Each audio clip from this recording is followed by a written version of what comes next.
কোন একজন নবী আল্লাহকে বলেছিলেন যে আল্লাহ আমি মারা যাওয়া কোনো মানুষকে দেখতে চাই, সে কেমন আছে।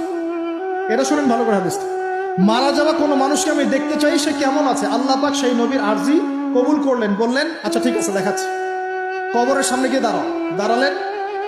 1000 বা 2000 বছর আগের কোনো ব্যক্তি যে মারা গেছে তাকে কবর থেকে জিন্দা করা হয়। নবী দেখছেন এবং সে ভয় থরথর করে কাঁপছে, এখনো ভয় থরথর করে কাঁপছে। নবীজি আমাদের নবী নন, অন্য কোনো নবী। সেই নবী বলছেন যে তুমি ভয়ে কাঁপছো কেন, তুমি কত বছর আগে ইন্তেকাল করছো, কি তোমার হালচাল বলো আমার। সেই ব্যক্তি বলছে আমি আজকে থেকে 1000 বা 1500 বছর আগে মারা গেছি।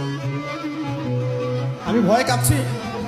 যখন আমি মারা যাচ্ছিলাম, মালাকুল মউত যে আকৃতি নিয়ে আমার সামনে এসেছিল, ওই আকৃতি আমি এখনো ভুলতে পারি না, তাই দেখে আমি থরথর করে।